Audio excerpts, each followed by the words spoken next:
ആദ്യം ശ്രീ ജോർജ് പുടിപ്പാറ, ഇപ്പോൾ PC ചാക്കോ രാജിവെച്ചിരിക്കുന്നു സംസ്ഥാന അധ്യക്ഷ സ്ഥാനത്തൊന്നും. അദ്ദേഹം സ്വമേധയാ രാജിവെച്ചതാണോ, അദ്ദേഹം സമ്മർദ്ദത്താൽ രാജിവെക്കേണ്ടി വന്നതാണോ? എന്താണ് താങ്കളുടെ ഒരു നിരീക്ഷണം? ഏതായാലും സ്വമേധയാ രാജിവെച്ചതല്ല എന്നുള്ളത് ഉറപ്പ്. സമ്മർദ്ദം നേരിട്ടുള്ള സമ്മർദ്ദമാണോ, പ്രത്യക്ഷ സമ്മർദ്ദമാണോ, പരോക്ഷ സമ്മർദ്ദമാണോ എന്നുള്ളതാണ് പ്രധാനപ്പെട്ട ചോദ്യം. ഞാൻ വിചാരിക്കുന്ന പ്രത്യക്ഷ സമ്മർദ്ദത്തെക്കാൾ പരോക്ഷ സമ്മർദ്ദമാണ്. അതായത് ഈ ഘടകത്തിന്റെ NCP കേരള ഘടകത്തിന്റെ അധ്യക്ഷനായി മുന്നോട്ട് പോകാൻ PC ചാക്കോയ്ക്ക് കഴിയാത്ത ഒരു സാഹചര്യമാണ് നിലവിലുള്ളത്. നേരത്തെ സ്മൃതി കൃത്യമായി ചൂണ്ടിക്കാണിച്ചതുപോലെ, അതായത് അധ്യക്ഷനെ അനുസരിക്കാത്ത പാർട്ടിയെ ഉൾക്കൊള്ളാതെ പാർട്ടിയുടെ നിർദ്ദേശം സ്വീകരിക്കാത്ത മുന്നണി. അപ്പൊ സ്വാഭാവികമായിട്ട് ഒരു പാർട്ടി അധ്യക്ഷൻ എന്നുള്ള നിലയിൽ അദ്ദേഹത്തിന് എങ്ങനെ മുന്നോട്ട് പോകാൻ കഴിയും? അദ്ദേഹം മന്ത്രിയോട് രാജിവെക്കാൻ പലവട്ടം ആവശ്യപ്പെട്ടു. തോമസ് കെ തോമസിനെ മന്ത്രിയാക്കാൻ പലവട്ടം ശ്രമിച്ചു. അത് പാർട്ടി അംഗീകരിച്ചു. ശരത് പവാർ എന്ന് പറയുന്ന ദേശീയ അധ്യക്ഷൻ അംഗീകരിച്ചു. അദ്ദേഹത്തിന്റെ അനുഗ്രഹാശിസുകളോടെ, അദ്ദേഹത്തിന്റെ സമ്മതത്തോടെ ഈ കേരള മുഖ്യമന്ത്രിയെ കാണുന്നു. ശശീന്ദ്രൻ എന്ന മന്ത്രിയെ മാറ്റിയിട്ട് തോമസ് കെ തോമസിനെ പുതിയ മന്ത്രിയാക്കണം എന്ന് പറഞ്ഞു. പക്ഷേ മുഖ്യമന്ത്രി വളരെ ശക്തമായി തന്നെ, വളരെ അഡമന്റ് ആയിട്ട് സ്റ്റാൻഡ് എടുത്തു. AK ശശീന്ദ്രനെ മാറ്റിയുള്ള ഒരു കച്ചവടവും ഒരു കളിയും നടക്കില്ല, അദ്ദേഹം തുടരും. മന്ത്രിസ്ഥാനത്ത് ഇന്ന് AK ശശീന്ദ്രനെ മാറ്റിയാൽ NCPക്ക് ഫലത്തിൽ മന്ത്രി ഉണ്ടാവില്ല എന്ന വ്യക്തമായ സൂചനയും കൊടുത്തു. ഒടുവിൽ അറ്റകൈ പ്രയോഗമായിട്ട് നമുക്കറിയാം, സാക്ഷാൽ പ്രകാശ് കാരാട്ടിനെ കൊണ്ട് പോലും ഈ വിഷയത്തിൽ ഇടപെടിപ്പിച്ചു. മുഖ്യമന്ത്രിയോട് സമ്മർദ്ദം ചെലുത്താൻ നോക്കി. PC ചാക്കോ അവിടെയും പരാജയപ്പെട്ടു. ഒടുവിൽ സംഭവിച്ചത് എന്താ?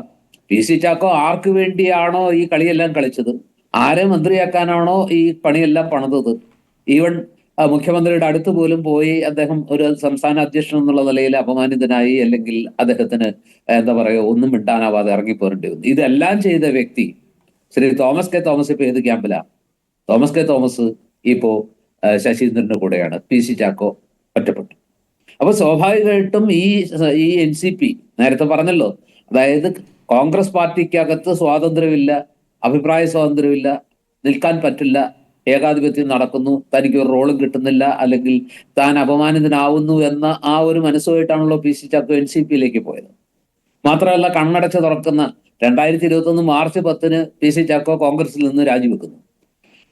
അതേ മാർച്ച് 16 5 ദിവസം കൊണ്ട് അദ്ദേഹം NCP എന്ന് പറയുന്ന പാർട്ടിയുടെ സംസ്ഥാന അധ്യക്ഷനായി മാറുന്നു. ഇത് ഈ ശരത് പവാറും PC ചാക്കോയും തമ്മിലുള്ള എത്രയോ പതിറ്റാണ്ടുകൾ നീണ്ടൊരു വലിയ ബന്ധമുണ്ട്. ആ ബന്ധത്തിന്റെ ഒരു ശക്തിയിലാണ് അദ്ദേഹം പാർട്ടിയുടെ പ്രസിഡന്റ് ആവുന്നത്, സംസ്ഥാന അധ്യക്ഷനാവുന്നത്.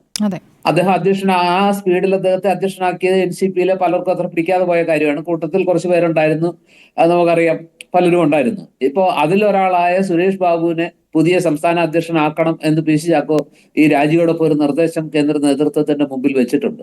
പക്ഷെ അത് നടക്കുമെന്ന് തോന്നുന്നുണ്ടോ? ഇല്ല എന്നാണ് ഞാൻ വിചാരിക്കുന്നത്. അതായത് സുരേഷ് ബാബു ഒരു മാന്യനായ മനുഷ്യനാണ്, അന്തസ്സുള്ള രാഷ്ട്രീയ പ്രവർത്തനമാണ് അദ്ദേഹത്തിന്റെ പാരമ്പര്യം. അദ്ദേഹത്തിന്റെ ട്രാക്ക് റെക്കോർഡ് പരിശോധിച്ചാൽ കോൺഗ്രസിൽ നിന്ന് രാജിവെച്ചെങ്കിൽ പോലും അദ്ദേഹം കോൺഗ്രസിനെ വെറുക്കുന്ന ഒരാളൊന്നുമല്ല. മാത്രമല്ല, രാഷ്ട്രീയ മര്യാദകൾ പാലിച്ചുകൊണ്ട്, രാഷ്ട്രീയത്തിലെ അന്തസ്സും അതുപോലെ തന്നെ മാന്യതയും പാലിച്ചുകൊണ്ട് രാഷ്ട്രീയ പ്രവർത്തനം നടത്തുന്ന ഒരാളാണ് സുരേഷ് ബാബു. പക്ഷെ അങ്ങനെ ഒരാളെയൊന്നും, സുരേഷ് ബാബുവിനെ പോലെ ഒരാളെ കൊണ്ടൊന്നും NCP പോലുള്ള ഒരു പാർട്ടിയെ മുന്നോട്ട് കൊണ്ടുപോകാൻ കഴിയും എന്ന് ഞാൻ വിചാരിക്കുന്നില്ല. PC ചാക്കോയ്ക്ക് കഴിയാത്തത് സുരേഷ് ബാബുവിന് കഴിയുന്നു എന്ന് നമ്മൾ വിചാരിച്ചാൽ അങ്ങനെ വിചാരിക്കാൻ പാടില്ല എന്നാണ് ഞാൻ മനസ്സിലാക്കുന്നത്. ഏതായാലും ഇതിപ്പോ താങ്കൾ ചോദിച്ചതുപോലെ തന്നെ വളരെ കൃത്യമായിട്ട് സമ്മർദ്ദമാണ് PC ചാക്കോയുടെ. അതൊരു നിവൃത്തികേടാണോ എന്നുള്ളതാണ് യഥാർത്ഥത്തിൽ ചോദ്യം. നിവൃത്തിയില്ലാതെ ഒരു മാർഗവും ഇല്ല ഈ പാർട്ടിയെ കൊണ്ടു നടക്കാൻ. ഒരു അധ്യക്ഷൻ എന്നുള്ള നിലയ്ക്ക് അദ്ദേഹത്തിന്റെ വിശ്വാസം നഷ്ടപ്പെട്ടിരിക്കുന്നു.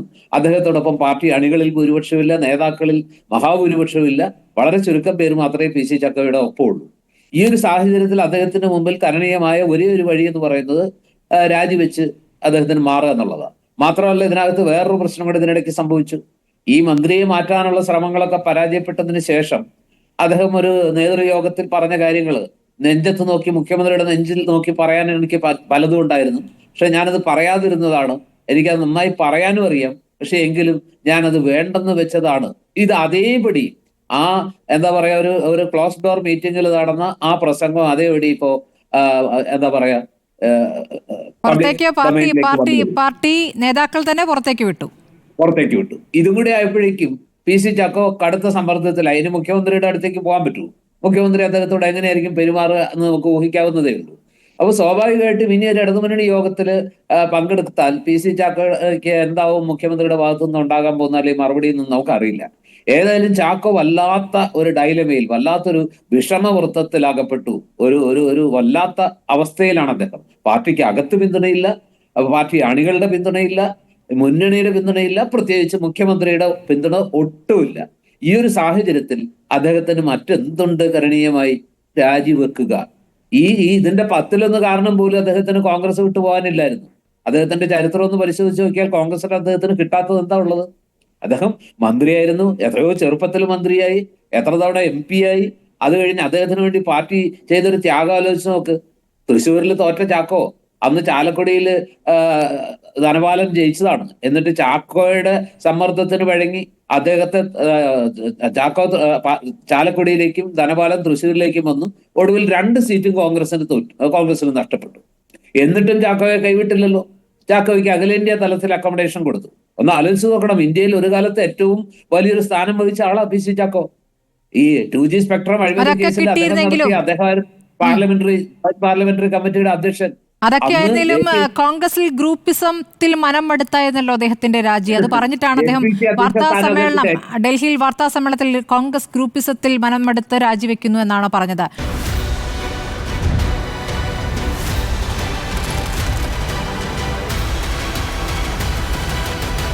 ഡിബേറ്റ് വിത്ത് സ്മൃതി പരുത്തിക്കാട്.